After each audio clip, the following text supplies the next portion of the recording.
विश्व की प्राचीन सभ्यताओं के अंतर्गत पिछले अध्याय में हमने रोम की सभ्यता के अंतर्गत जो संहिता है, रोमन कानून है, उसके ऊपर प्रकाश डाला था और हमने देखा था कि किस प्रकार से ईसा के इतने वर्ष पूर्व वहाँ पर कानून को अमली जामा पहनाया गया।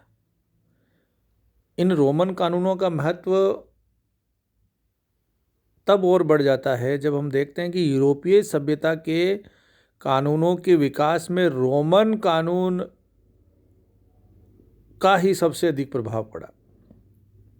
चाहे वो मध्य युग का यूरोप हो, चाहे एशिया हो, तमाम देशों के कानूनों के बुनियादी सिद्धांत जो है वो रोमन कानून से ही लिए गए हैं। रोमन कैथोलिक चर्च के जितने भी धार्मिक कानून हैं वो सब रोमन कानून पर आधारित हैं। आधुनिक यूरोपीय देशों के जितने भी कानून है वो रोमन कानूनों का ही एक प्रतिरूप है। व्यक्तिगत संपत्ति के अधिकारों की जो विशद व्याख्या रोमन कानून में की गई है वो सर्वोत्कृष्ट है। आधुनिक युग के कानूनों के पहले किसी भी देश के कानून ने व्यक्तिगत संपत्ति के अधिकारों का इतना पूर्ण विवेचन नहीं किया जितना कि रोमन कानून में किया हुआ है। रोमन कानून में जनता की प्रभुसत्ता की कल्पना पाई जाती है।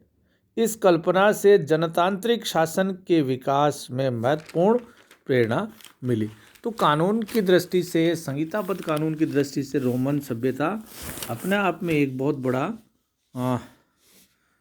यूँ समझे उपकार है पूरी दुनिया के लिए, जिसके कारण से एक नवीन जो प्रथा है दुनिया को मिली। हालांकि इनमें कुछ दोष भी हैं, क्योंकि हर सिक्के के दो पहलू होते हैं। तो रोमन कानून भी संपूर्ण रोमन जनता के लिए ही नहीं वरन एक वर्ग विशेष के लिए ही बनाए गए थे। विदेशी और गुलाम रोमन नागरिक नहीं माने जाते थे। रोमन कानून में केवल नागरिकों के हितों का ध्यान रखा गया था, रोमन नागरिकों का।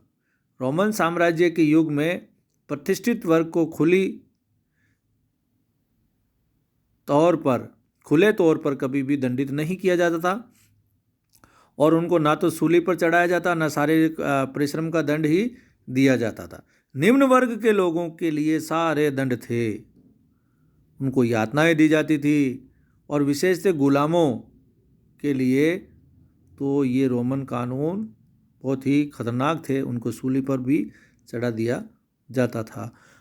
तो इस प्रकार से गुण अवगुण हर पहलू के होते हैं, लेकिन फिर भी संहिताबद्ध लिखित जो कानूनों की दृष्टि से रोमन संहिता, रोमन कानून अपने आप में बहुत मील के पत्थर हैं। आज हम जो देखेंगे उसका मुख्य बिंदु है समाज। रोमन जो सभ्यता संस्कृति है उसके अंतर्गत समाज। रोम के लोग 6ठी शताब्दी ईसा पूर्व तक क्विराइट कहलाते थे, क्विराइट। लेकिन जैसे जैसे उनमें रोम का नागरिक होने की चेतना जागृत हुई वह रोमानी कहलाने लगे।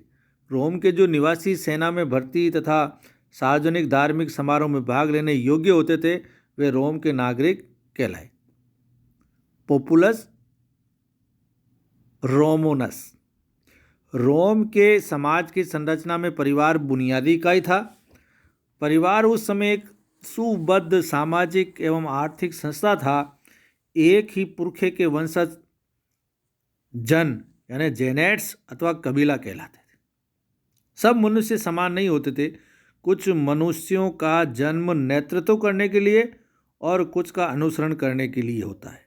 इसी भावना के कारण समाज में अभिजात वर्ग अर्थात पैट्रिशियन और सामान्य वर्ग अर्थात प्लेबियन वर्गों का जन्म हुआ।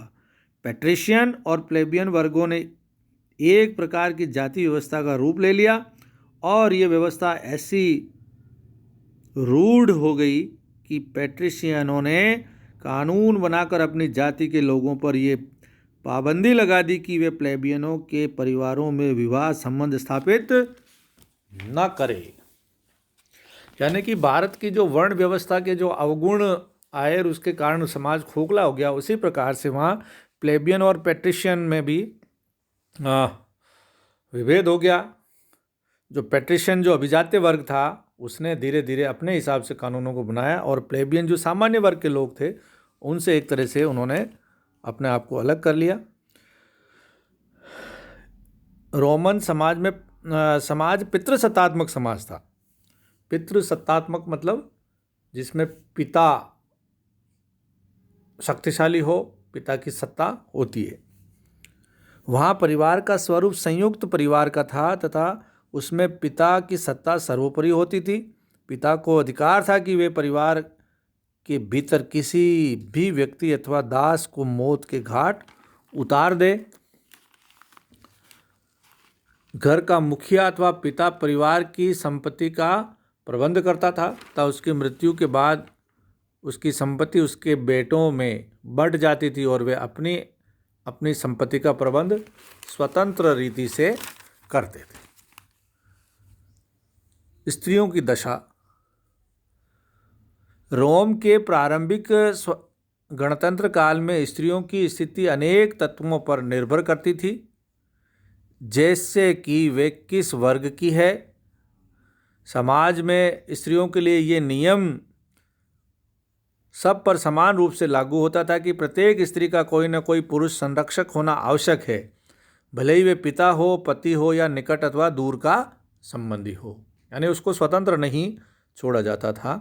पिता को अपनी बेटी के बारे में यह निश्चय करने का अधिकार था कि वे विवाह के बाद उसकी सत्ता के अधीन रहेगी या अपने पति की सत्ता के अधीन। स्त्री से 3 गुणों की अपेक्षा की जाती थी। वे सतीत्व का रक्षण करे, पति अथवा संरक्षक की आज्ञा का पालन करे तथा घर के काम काज को दक्षता और मनोयोग पूर्वक करें। इस सब के बावजूद स्त्रियां पुरुषों की दास न थी तथा सम्मानपूर्ण जीवन व्यतीत करती थी।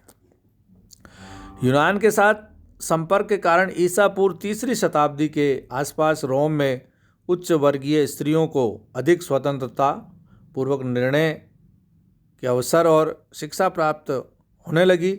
इसका एक कारण अभिजात वर्ग की समृद्धि भी था। शिक्षा। रोम की भाषा निर्विवाद रूप से लैटिन थी। लैटिन साम्राज्य बहुत विस्तृत था। दक्षिणी इटली और पूर्व के प्रदेशों को भाषा प्रधानतः यूनानी थी। रोम पर भी यूनानी संस्कृति का गहरा प्रभाव था। सेना की भाषा लैटिन ही थी। रोम की सभ्यता के प्रारंभ में शिक्षा का व्यवस्थित विकास नहीं हुआ था और बच्चे अपने माता पिता से ही विद्या ग्रहण करते थे, लेकिन यूनानी प्रभाव के पश्चात उन्हें शिक्षा के महत्व का बोध हुआ। साथ ही रोम के साम्राज्य का विस्तार हो रहा था। ऐसे में वह अशिक्षित नहीं रह सकता था। सबसे पहले रोम के लोगों को संवाद और संपर्क स्थापित करने के लिए साहित्य और दार्शनिक विचारों की शिक्षा की आवश्यकता थी। इसके लिए यूनानी और रोमन साहित्य तथा दर्शन का विधिवत पढ़ाने की व्यवस्था विशेष रूप से की गई। शिक्षा इस समय तक धनी वर्ग को ही सुलभ थी, क्योंकि सार्वजनिक विद्यालय तो थे नहीं। धनी लोग घर पर शिक्षक बनकर बच्चों को शिक्षा दिलाते थे। तो रोमन जो समाज है उसके कई विभाग, कई पहलू और कई और विभाग हम देखेंगे। आज के टॉपिक में बस इतना।